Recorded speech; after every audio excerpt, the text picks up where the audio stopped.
오늘 말씀의 그 주인공이 엘리야 선지자죠.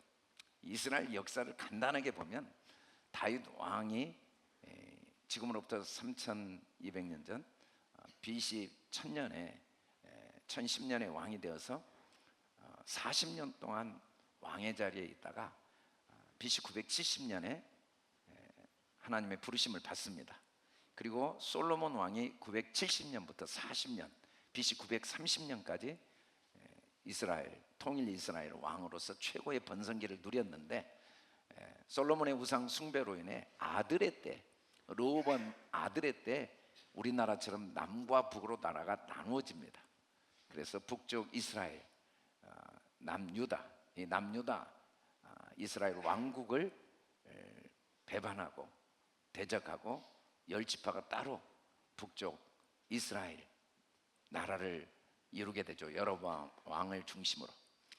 그러다가 BC 722년에 북쪽 이스라엘은 아수르에 의해서 멸망당합니다. 지금의 이라크 아수르에 의해서 멸망을 당해버리고, 그리고 남유다마저 BC 586년에 멸망당합니다.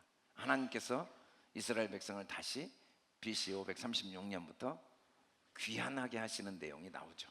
그리고 다시 귀환한 후에 이스라엘 백성들이 다시 이스라엘 땅을 차지하고 있다가 로마에 의해서 식민 통치를 받고 이제 예수님이 이 땅에 오신 내용이 이스라엘 역사의 흐름이죠. 예수님이 오시기 전까지 바벨론 포로 이후에 활동했던 선지자들이 있습니다. 학개 스가랴, 말라기 같은. 또 바벨론 포로 기간에 그 포로들을 위한 하나님의 책망과 소망을 선포한 선지자들이 있었죠. 그것을 에스겔과 다니엘을 중심으로. 그리고 포로 이전에도 선지자들이 많이 있었습니다. 하나님의 말씀 앞에 회개하고 돌아와서 포로로 끌려가지 않도록. 그리고 남유다가 멸망하기 전에 선지자도 있었고, 북이스라엘이 BC 722년에 제일 먼저 멸망하는데 멸망하기 전에 또 선지자들도 있었습니다. 그 멸망하기 전 선지자 중에 대표적인 선지자가 바로 엘리야와 엘리사죠. 오늘 우리가 읽은 성경 말씀의 대표적인 북이스라엘 선지자 엘리야는 아합 왕 때 사역했습니다.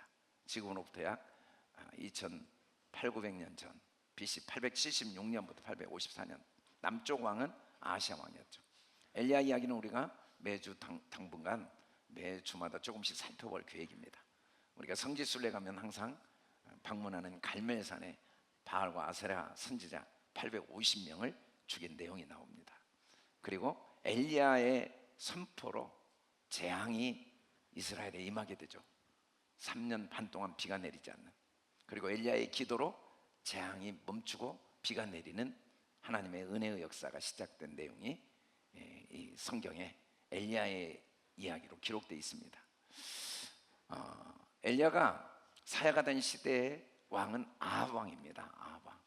아합 왕은 북쪽 이스라엘 왕 중에 가장 여호와 보시기에 악한 왕이었다. 아합이라는 말이 아버지의 형제라는 아해아브라는 의미를 가진 단어, 사전적인 의미인데, 사실은 가장 악한 왕이라는 말은 하나님 아버지께서 우리의 아버지가 되시지만 하나님 외에 다른 하나님, 눈에 보이는 우상을 숭배하거나 자신이 삶의 주인된 자리에 앉으면 다 아합 왕입니다. 그게 가장 악한 거죠. 살면서 악한 일이 많지만 자기 위치를 잃어버린 것보다 악한 건 없습니다. 내 삶의 주인이 하나님이신데 내가 주인된 자리를 차지한 것보다 악한 일이 없죠. 우리도 마찬가지죠. 누군가에게 전셋집을 내줬더니 전셋집 사는 분이 집 주인 행세를 하는 것보다 악한 일이 없습니다. 분명히 계약서에 전세 세입자라고 쓰여져 있었는데 자기가 집 주인인 것처럼 행세한 것보다 악한 일은 없을 거예요. 마찬가지입니다. 그게 아합이라는 의미죠. 그런데 그 아합 왕이 그렇게까지 악한 왕이 된 배경은 성경에 보면 이 시돈의 왕 에빠알의 딸 이세벨 때문이다 라고 말합니다. 이세벨, 아이제베르라는 히브리어 그림 문자를 쓰고 있는데, 사실은 이세벨이라는 말은 높다는 의미가 있어요. 고귀하다. 그리고 높은 곳에 머물러 있다라는 사전적인 의미가 있는데, 이 이세벨이라는 말은 자기가 마땅히 하나님께 드려야 될 감사, 썩지 아니할 하나님의 영광을 썩어질 버려질 형상의 우상으로 바꾸고 하나님께 감사치 않는 마음이 이세벨입니다. 그 마음이 우리를 가장 악하게 만들어요. 하나님의 은혜를 모르는 것, 하나님께 감사하지 않는 것, 하나님이 마땅히 영광을 받으셔야 되는데 그러지 못한 것이 이세벨이죠. 그래서 이 이세벨의 이 높아진 마음 때문에 악한 자가 되면 반드시 우상 숭배자가 됩니다. 아세라상을 만들고, 그리고 제단을, 바알 신전을 만들고 아세라상을 만들고 우상 숭배자가 되죠. 그런 북이스라엘과 아합 왕에게 하나님께서 엘리야를 통해 오늘 말씀처럼 재앙을 선포하십니다. 내 말이 없으면 수년 동안 비도 이슬도 있지 아니하리라. 이 비이슬이란 말은 당시 농경사회에, 특히 유대 지역, 광야 지역이기 때문에 완전히 굶어 죽게 됩니다. 비가 없으면 농사를 지을 수가 없어요. 하나님의 은혜로 이슬이 내리지 않으면 아무것도 할 수가 없어요. 그래서 상징적인 단어 비와 이슬이지, 사실은 어떤 재앙이냐면 오늘로 하면 경제적인 어려움에 처하게 되는 거죠. 돈이 없어지는 거예요. 빚을 지게 되고 망하게 되는 겁니다. 여러분, 우리가 살면서 없는 게 많아요. 집도 없고 차도 없고 옷도 없고 뭐 또 할 수 없는 게 많아요. 병원도 못 가고 여행도 못 하고 공부도 못 하고 뭐 하고 싶은, 또 어떤 문제가 생기면 문제 해결도 못 하고 뭐 소송도 못 하고 그런 못한 게 많죠. 왜냐하면 없으니까. 그런데 사실은 딱 하나가 없는 거예요. 돈이 없는 거예요. 돈이 있으면 다 해결되거든요. 마찬가지입니다.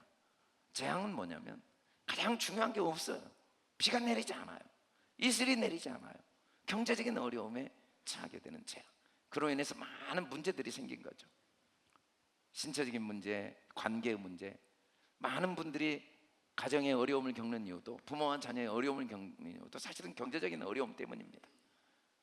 부부간의 어려운 문제도 경제적인 어려움이 생길 때 서로 금이 가는 경우가 많이 있죠.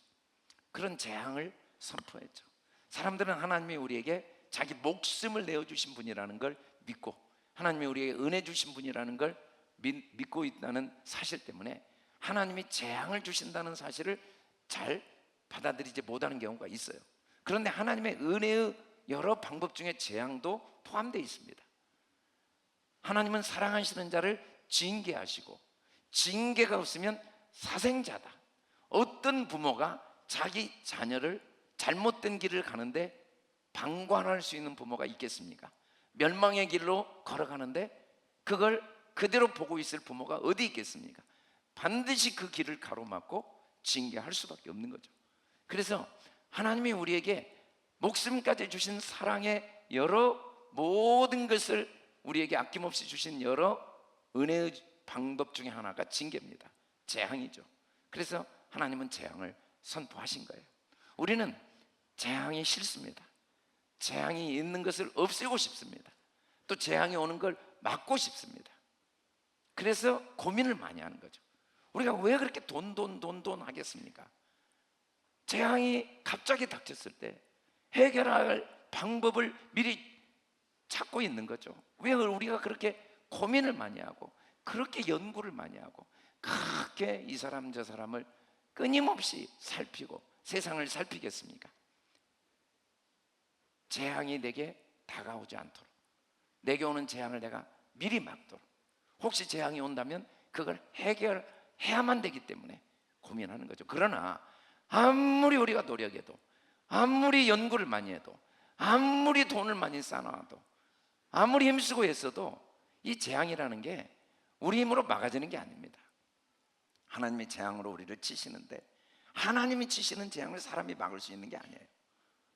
재앙이 우리 노력, 우리 연구, 우리 방법으로 재앙을 없앨 수가 없습니다. 하나님이 우리를 치시는데, 또 재앙이 올 때도 너무 호련히 오고 방법도 너무 호련히 옵니다. 생각지도 않은 재앙이 와요. 상상도 못했던 상황에서 재앙이 올 때가 있고, 전혀 예기치 않는 때에 재앙이 갑자기 오기 때문에 어떻게 해? 아무리 준비를 하고 아무리 노력을 하고 아무리 했어도 그렇게 쉽게 재앙을 없앨 수가 없습니다. 하나님이 우리에게 재앙을 보내실 때, 그러므로 우리가 재앙을 미리 막거나 재앙을 없애는 것보다 중요한 건 먼저 하나님이 우리에게 재앙을 주시는 의미를 알아야 됩니다. 하나님의 재앙에 대한 올바른 이해가 있어야 됩니다. 하나님은 재앙을 통해 표징하시고 훈계하신다고 그랬어요.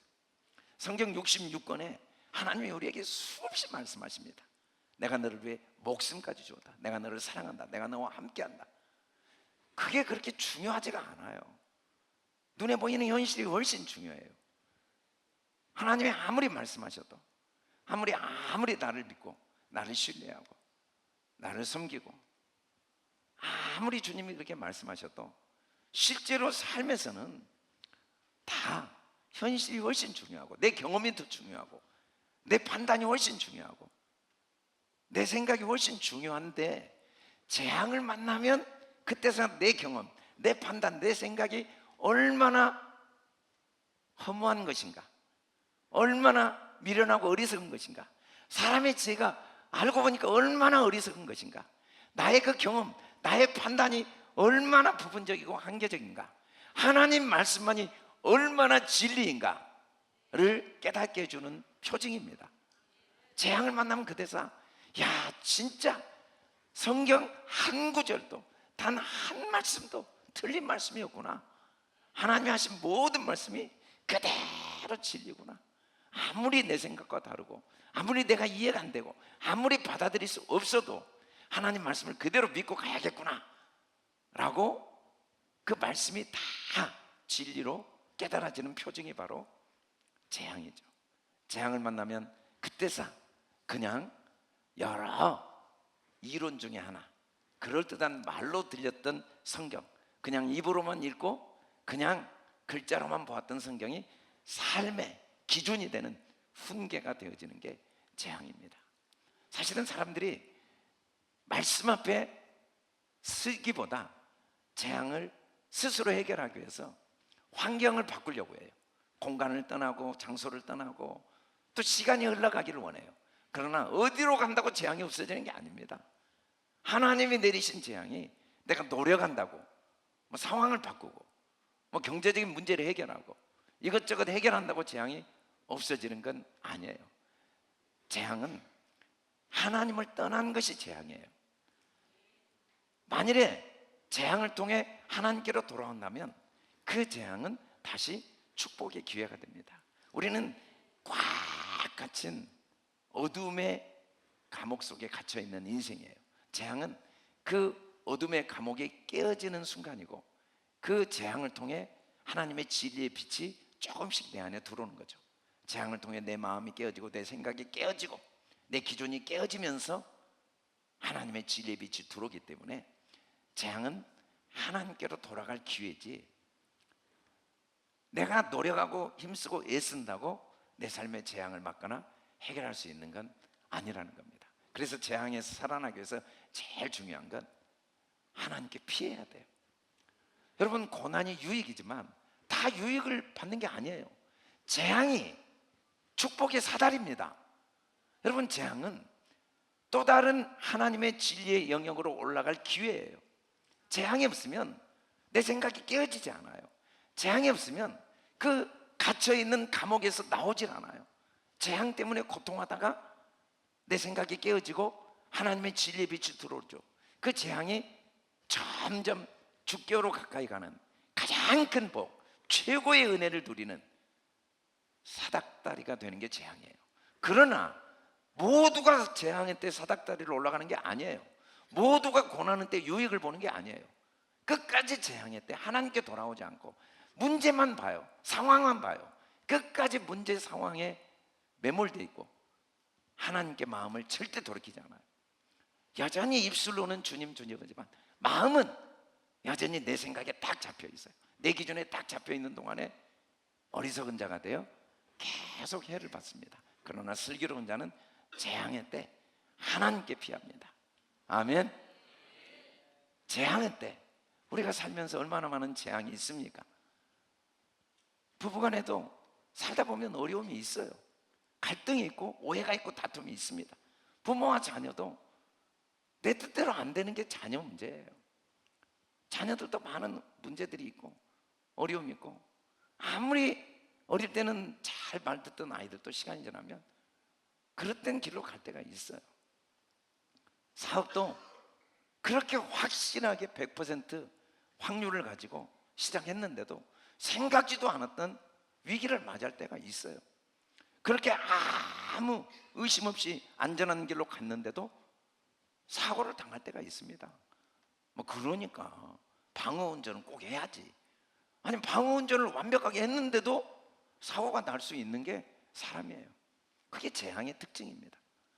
그러나 우리는 그때 절대로 의심에 빠지면 안 됩니다. 그럴수록 더 피를 바라보고 십자가에서 손과 발에 못 박히신 주님을 바라보고, 내가 원수 되었을 때, 내가 죄인 되었을 때 나를 위해 죽으신 주님을 바라보고 주님을 의지해야 됩니다. 하나님께서 이스라엘 백성을 애굽에서 건져낼 때 애굽에 10가지 재앙을 내리시죠. 마지막 재앙이 장자를 다 죽이는 재앙이에요. 그 재앙에서 하나님께서 이스라엘 백성들에게 그 문에 설주와 임방에 양의 피를 바르면 죽음의 사자, 재앙이 넘어간다고 했어요. 재앙은 문제가 아닙니다. 재앙은 끝없이 밀려오지만 우리가 그럴 때 십자가를 굳게 붙들면 그 재앙이 반드시 디딤돌이 됩니다. 그 재앙이 반드시 사다리가 됩니다. 아무리 우리가 죄를 억만 가지를 지어도 주님의 사랑보다 큰 죄는 세상에 존재하지 않습니다. 아무리 죄가 많고 재앙이 큰다 할지라도 주님의 능력보다 큰 문제는 없습니다. 절대로 마음이 약해지면 안 돼요. 그건 절대 안 돼요. 어쩔 수 없어. 이제 뭐 안 되는데, 뭐 너무 문제가 많은데, 내 죄가 너무 큰데, 아합의 죄가 얼마나 큽니까? 아합 죽이지 않아요. 뉘우쳤다고. 성경 아합을 하나님이 끝까지 죽이시지 않습니다. 십자가의 피가 그래요. 십자가의 능력이 그렇습니다. 억만 가지 죄, 수미사보다 큰 죄가 있다 할지라도, 우리의 연약함과 허물이 있다 할지라도 우리는 십자가를 바라봄으로 재앙을 이겨야 됩니다. 의인은 7번 넘어진다고 그랬어요. 이때 7번은 숫자가 아닙니다. 의인이라고 안 넘어질 방법이 없어요. 끝도 없이 넘어져요. 또 넘어지고 또 넘어지고. 선줄 알았는데 이제는 이 정도 되면 절대로 안 넘어지겠지. 그런데 또 넘어지는 게 삶이에요. 그런데 의인은 넘어지지 않는 게 아니라 그때마다 다시 일어납니다. 재앙이 중요한 게 아니에요. 그때마다 다시 더 주님을 의지합니다. 그때마다 더 주님께 피합니다. 그때마다 더 주님의 은혜만을 굳게 붙잡습니다. 그러나 악인들은 잘 나가요. 근데 한번 넘어지면 그냥 그대로 부러져 버려요. 그게 악한 거예요. 성경은 의인은 오직 믿음으로 말미암아 살리라. 의인은 절대로 믿음이 흔들리지 않습니다. 이것만 안 돼, 이것만 안 돼. 어쩔 수 없어. 자포자기한 게 진짜 문제지. 아무리 문제가 많아도, 아무리 죄가 커도, 아무리 산 같은 문제가 나를 짓눌러도 그건 전혀 문제가 안 돼요. 믿음만 가지면, 오히려 그때 하나님께 피하기만 하면 반드시 합력하여 선을 이루십니다. 더 큰 은혜를 주십니다. 더 큰 축복을 주십니다. 우리가 재앙에서 살아나기 위해서는 그래서 주님 앞에 돌아와야 돼요. 호세아에서에 보면 북쪽 이스라엘 백성들이 얼마나 악한가. 호세아 선지자가 자기 아내를, 그 가늠한 아내를 위해 오히려 자기 재산을 다 내어주어도 그 재산을 가지고 가서 용서를 해줬는데 그 준 재산을 가지고 또 다른 남자에게 가서 그 재산을 바치는 내용이 호세아에 나와요. 그럼에도 불구하고 하나님은 수월의 권세에서 속량하십니다. 사망에서 구속하십니다. 사망아, 내 재앙이 어디 있느냐? 수월아, 내 멸망이 어디 있느냐? 뉘우침이 내 눈앞에서 숨으리라. 우리가 주님 앞에 돌아서면 반드시 주님은 그 사망을 해결하십니다. 그 수월의 깊은 구덩이에서 우리를 건져내십니다. 재앙이 아무리 커도 재앙이 문제가 아니라 주님께 돌아오지 않는 것만 문제입니다. 주님께 돌아오면 그 재앙은 우리의 삶에 또 다른 주님을 향해, 주님을 위해, 주님과 함께 걸어가는 축복의 도구로 변화됩니다. 그래서 재앙에서 주님께 피하는 최고의 방법이 바로 기도입니다. 기도를 회복하면 재앙이 사라집니다. 같이 따라해 봅시다. 기도를 회복하면 재앙이 사라진다. 기도를 회복하면 재앙이 사라진다. 같이 한번 읽어봅시다. 시작. 요나가 물고기 뱃속에서 그의 하나님 여호와께 기도하여 이르되 내가 받는 고난으로 말미암아 여호와께 불러 아뢰었더니 주께서 내게 대답하셨고 내가 수월의 뱃속에서 부르짖었더니 주께서 내 음성을 들으셨나이다. 저는 장남이었는데 몇 대째 우상을 숭배하고 특별한 열심, 우상에 대한, 그리고 불교를 특별히 숭배하고 조상 제사를 특별히 열심인 부모님의 밑에서 자랐어요. 그런 제가 갑자기 목사가 됐으니 부모님이 얼마나 충격이 컸겠습니까? 우리 아버지가 저를 절대로 보지 않겠다고 집에 발도 못 들이게 하고 내쫓으신 다음에 제가 3년을 집에를 못 갔어요. 근데 집에 어려움이 참 많이 생기더라고요.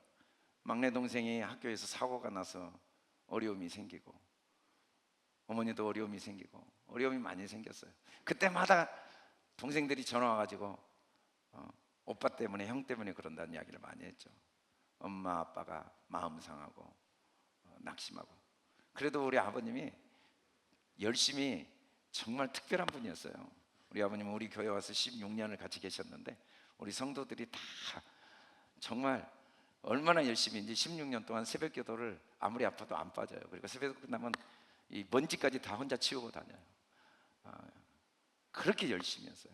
그러니 뭐 보따리 장사부터 시작해서 성공하신 분이죠. 집도 몇 채 사고 송이버섯 무역을 하면서 돈도 많이 버시고. 그러니 뭐 예수 믿는다는 상상도 못하죠. 교회 다니는 사람들이 자신보다 어떤 도덕적인 수준, 이 생활 말과 행동이 너무 자기보다 부족하다고 생각이 있기 때문에 교회 다닌다는 건 뭐 상상도 못해요. 그렇게 잘 나가시던 분이 갑자기 아주 치밀하게 그 회사 대표가 몇 년을 계획 세워서 부도를 다 내버리고 한순간에 재산을 다 잃게 됩니다. 수십 명이 그냥 60억 부도를 내니까 그냥 수십 명이 다 한순간에 망해버린 거예요. 그때 우리 어머니가 저한테 전화를 했더라고요. 아버지가 이렇게 사업에 부도가 나서 모든 걸 다 잃어버리게 됐다.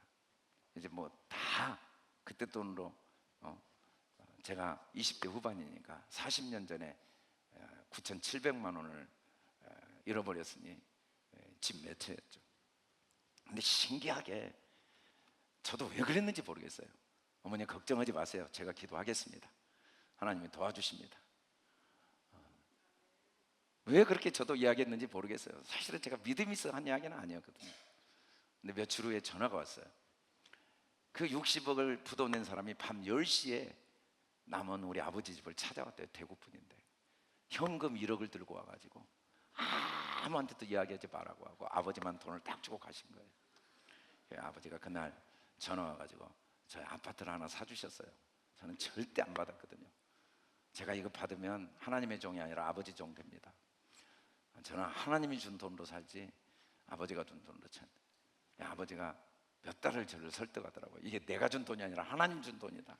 예수님 안 믿어도. 그러다가 교회를 나오신 뒤로는 진짜 하루도 안 빼고 새벽 기도를 하시고 하루 내 성경만 읽으시고 하루 내 기독교 방송만 들으시고 그렇게 행복하게 사시다가 하늘나라 가셨어요. 저는 우리 아버지가 예수 믿는다는 건 상상도 못했거든요. 꿈도 안 꿨어요. 기대도 안 했어요. 세상에 다 예수 믿어도 우리 아버지는 안 될 거다. 그런데 하나님께서 재앙의 때 기도를 통해 기적을 행하시더라고요. 기도하면 재앙에서 회복됩니다. 기도하면 문제가 해결됩니다. 기도하면 하나님께서 마땅히 가야 될 사명을 회복하여 주세요. 요나는 느느웨 백성을 구원하는 일을 해야 했지만 그들이 멸망받기를 원하고 다시스로 갔죠. 그런데 하나님이 기도를 통해 그에게 두 번째 말씀이 임하시고 사명을 회복하시고, 사명이 회복될 때 재앙도 없어집니다. 우리는 썩어질 것에 소망을 두고 살아가죠. 그래서 삶이 고달합니다. 피곤합니다. 주님께 1시간 예배 드리는 것도 쉽지가 않아요. 일주일에 1시간, 144시간 중에 1시간 예배 드리는 것도 피곤해요. 귀찮고. 사명을 잃으면 그래요. 그러나 사명을 회복하면 24시간 주님과 함께하는 게 가장 기뻐요. 그 어디나 하늘나라예요. 어떤 고난과 시련이 와도 조금도 문제가 안 돼요. 어떤 희생과 아픔이 있더라도 내게 주시는 은혜가 얼마나 큰데, 하나님이 나를 부르시고 나를 하나님 나라의 문지기로 쓰신 것만 해도 너무 감사하고, 그때부터 재앙이 아니죠. 1000명이 내 왼쪽에서 넘어집니다. 10,000명이 오른쪽에서 엎드려져요. 아무리 자기가 옳은 길을 간다고 아무리 노력해도 모든 게 헛되고 결국은 넘어집니다. 그러나 기도하는 자에게는 재앙이 가까이 하지 못합니다. 같이 한번 읽어봅시다. 15절을 시작. 그가 내게 간구하리니 내가 그에게 응답하리라. 그들이 환난 당할 때 내가 그와 함께하여 그를 건지고 영화롭게 하리라.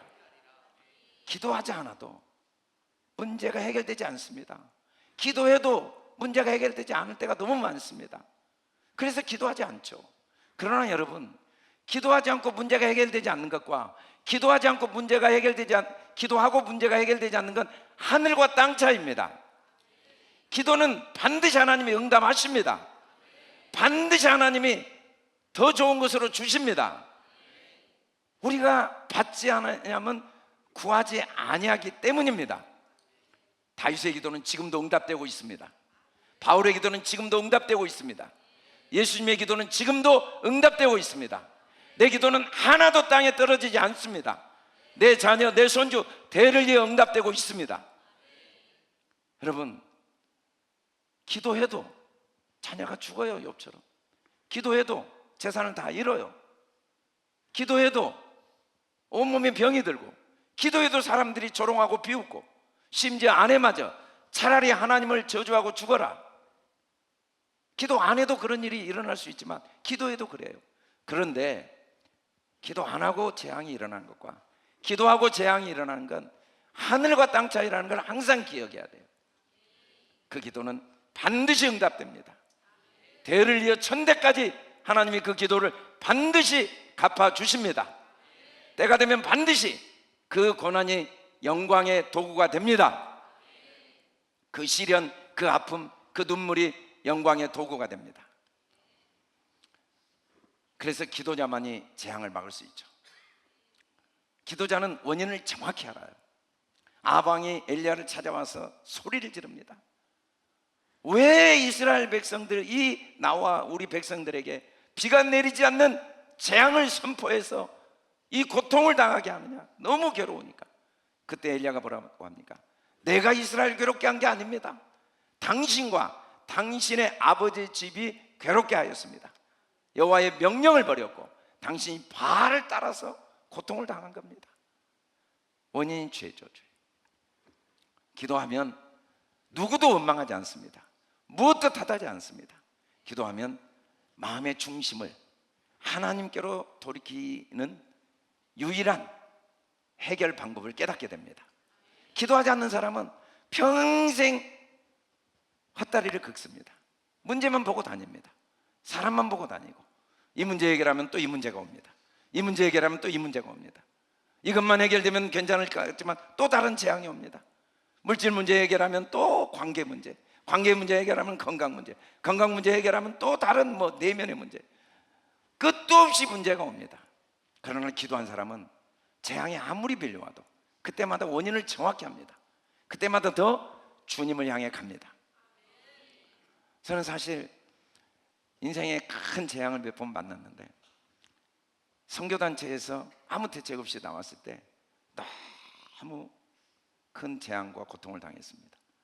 어린 아이들 셋인데 저는 단 하루도 목회를 할 힘이 없고 다시는 뭐 교회를 섬길 자신도 없어서 다 교인들을 흩어지도록 1년 내내 설득하고 부탁하고 다른 교회로 가라, 나는 뭐 줄 양식도 없고 영혼에 힘도 없고 다 흩어져라 해도 끝까지 흩어지지 않는 몇 명이 남아서 목회를 중단할 수가 없는 거예요.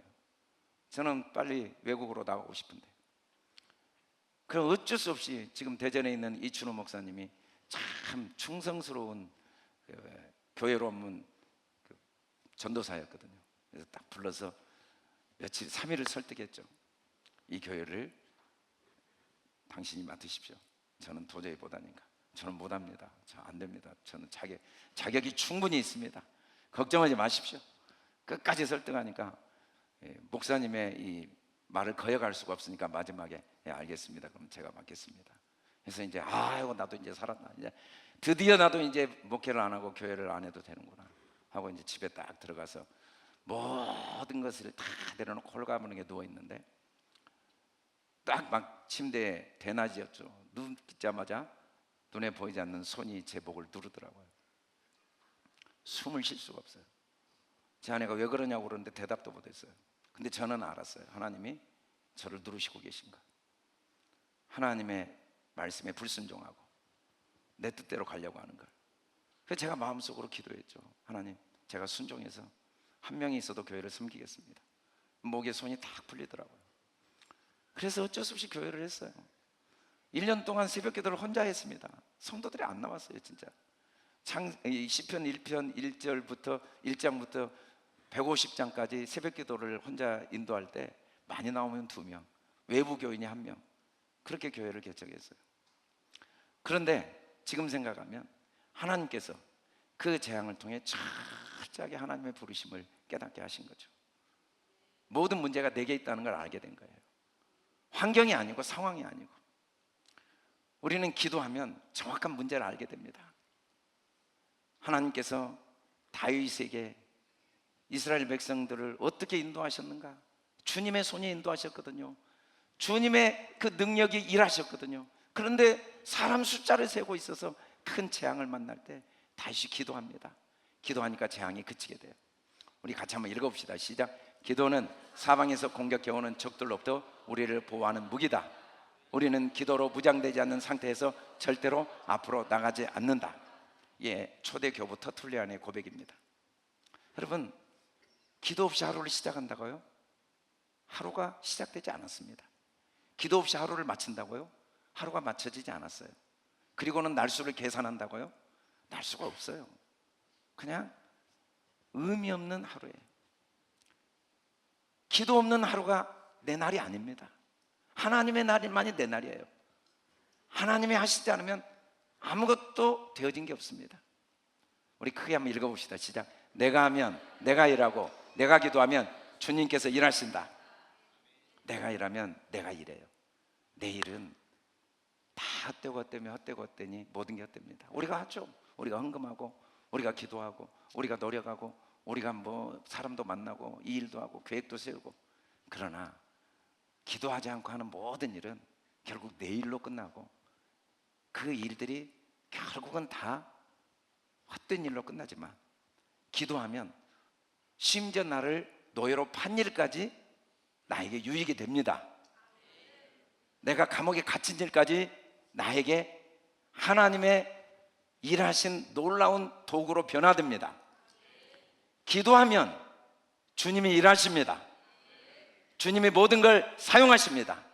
주님이 모든 걸 선으로 바꾸십니다. 우리는 의심의 뿌리가 너무 깊어요. 안 돼. 기도해봤자 뭐. 기도 안 해도 안 되지만 기도해도 안 돼. 안 돼. 내 아내 안 돼. 내 남편 절대 안 돼. 내 자녀 안 돼. 이 문제는 절대 안 돼. 안 되는 건 안 되는 거야. 뭐 기도한다고 되겠어? 뭐 김치 10,000원씩 팔아서 무슨 문제가 해결돼? 천만의 말씀.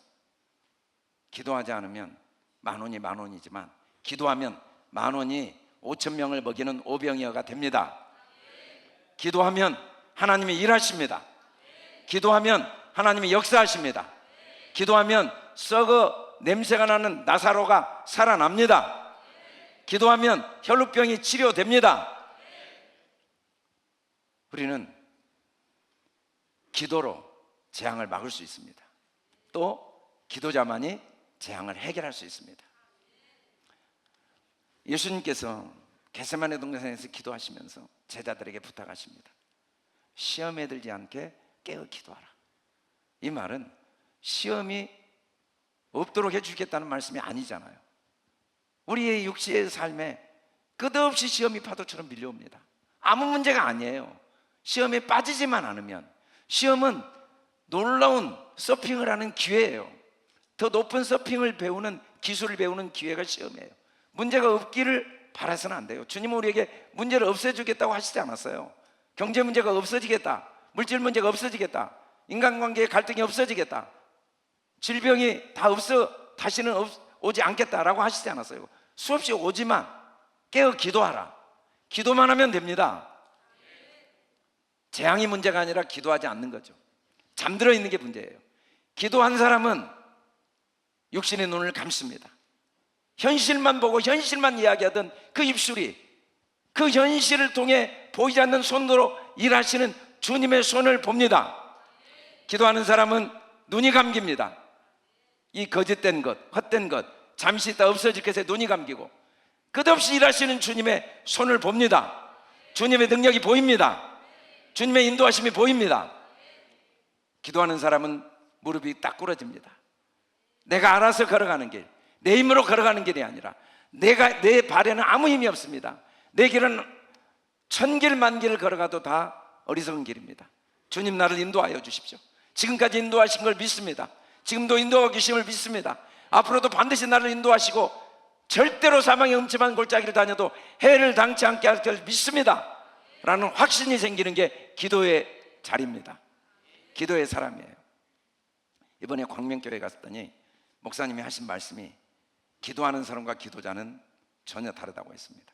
우리 에베소서 6장 18절을 같이 읽어봅시다. 시작. 모든 기도와 간구를 하되 항상 성령 안에서 기도하고 이를 위하여 깨어 구하기를 항상 힘쓰며 여러 성도를 위하여 구하라. 기도하는 사람은 그냥 기도하고 싶으면 합니다. 하기 싫으면 안 해요. 좀 문제가 있으면 잠깐 나와서 기도해요. 문제가 해결되면 기도하러 안 나와요. 그러나 기도자는 성령 안에서 항상 기도합니다. 항상 내 힘, 내 능력, 내 지식, 내 경험, 내 힘 아무것도 아니라는 걸 알기 때문에 매 순간 성령을 의지합니다. 매 순간 무릎을 꿇습니다. 기도 없이 하루를 시작하지 않습니다. 매 순간 눈을 감습니다. 아무리 명확하게 보이고 아무리 확실하게 보여도 보이는 거 보지 않습니다. 그 배후에 일하시는 주님의 손, 피 묻은 주님의 손, 십자가에 못 박힌 주님의 손, 나를 위해 죽기까지 아낌없이 일하시는 주님의 손, 지금까지 인도하신 주님의 손, 여기까지만 인도하신 게 아니고 장래에도 인도하실 주님의 손. 사울과 다윗은 완전히 달라요. 사울은 주님의 인도하심을 너무 잘 알아요. 그런데 항상 여기까지 인도하신 것만 믿고 블레셋이 오니까 정신을 못 차려요. 두려움에 빠져요. 그러나 다윗은 골리앗이 오고 블레셋이 오고 자기가 죄를 지었고 아들이 자기를 배반해서 도망자가 되더라도 여기까지 인도하신 주님이 장래에도 인도하실 걸 믿었습니다. 사람들은 뒤돌아보면 하나님이 인도하신 걸 믿어요. 근데 현재 문제 앞에서는 하나님을 안 믿습니다. 그러나 기도하는 사람은 여기까지 인도하시는 하나님만 믿지만 기도자는 장래에도 인도하실 주님을 믿습니다. 어려울 때도 기도합니다. 실패할 때도 기도합니다. 축복의 때도 기도합니다. 항상 기도를 힘씁니다. 기도자가 최고의 축복입니다. 테펠이라는 기도자는 착하게 마음이 눈에 보이는 것에 요동하지 않는 마음, 그게 기도자예요. 기도자는 아침에 딱 눈 뜨면 오늘 또 주님 없이는 아무것도 할 수 없습니다. 같이 한번 읽어봅시다. 시작. 그리스도인들은 기도하기 위해 손을 들었지만 무기를 들지 않는다. 왜냐하면 그리스도인의 기도가 그들의 무기였기 때문이다. 기도가 돈입니다. 기도가 인맥입니다. 기도가 권력입니다. 초대교회를 연구한 결론이에요. 초대교회는 기도의 손을 들었지만 무기를 안 들었어요. 사자굴에 끌려갔습니다. 불에 태워 죽임을 당했습니다. 재산을 다 빼앗겼습니다. 칼에 찔려 죽임을 당했습니다.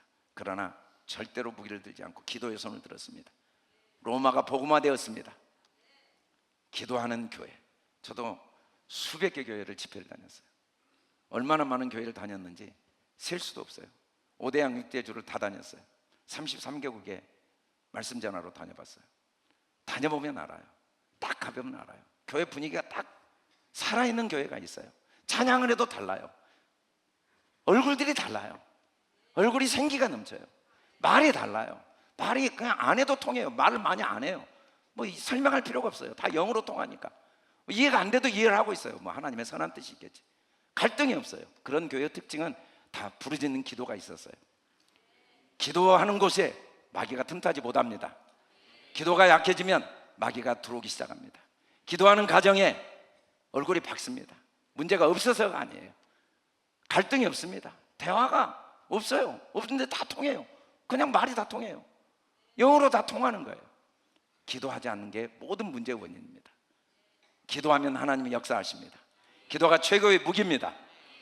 기도자의 축복을 누립시다. 기도의 생명을 겁시다. 어려울수록 문제가 있을수록 우리는 기도자의 축복을 누려야 됩니다. 같이 한번 읽읍시다. 시작. 나는 재앙을 막고 해결하는 기도자이다. 기도하는 사람으로 살면 안 됩니다. 기도자가 돼야 됩니다. 기도자의 축복을 누립시다. 인생은 안개와 같이 지나갑니다. 오늘 하루가 전부입니다. 오늘 하루 새벽을 깨어 기도로 시작할 때, 오늘 하루 감사 기도로 하루를 마칠 때, 그 하루가 쌓여서 내 인생이 됩니다. 기도 없이 아무리 몸부림쳐도 뒤돌아보면 남는 게 없습니다. 우리는 기도자가 돼야 됩니다. 믿음을 가집시다. 확신을 가집시다. 하나님 반드시 도와주십니다. 반드시 문제를 통해 더 큰 은혜를 주십니다. 아유, 하나님이 뭐 내 물질 문제를 어떻게 도와주셔? 방법이 없어. 하나님이 내 병을 어떻게 치료해 주셔? 이게 절대 안 돼. 이미 의학적으로 가능성이 없다고 해서 어떻게 내 남편이 변해? 어떻게 내 아이가 변해? 100번, 1000번 이야기해도 안 돼. 안 되죠. 그러나 힘으로 능으로 안 되지만 여호와의 영으로 됩니다. 기도하면 하나님이 일하십니다. 사람으로는 할 수 없지만 하나님께로는 능치 못할 일이 없습니다. 날씨가 너무 좋은 10월입니다. 기도하기 제일 좋은, 딱 좋은 10월입니다. 기도자의 축복을 누립시다. 우리 다 같이 일어나 크게 선포합시다. 할렐루야. 시작. 온 땅에 그리스도의 향기를, 천국을 경험하고 천국을 전파하자. 말과 깨달음과 생각에 장성한 자가 되자. 가만히 서서 오늘 여호와의 구원을 보자. 우리는 하나님 앞에서 그리스도의 향기니 재앙을 막는 기도자. 나도 전도왕이다. 좌우로 말씀을 읊조리자. 아멘. 재앙을 막는 기도자.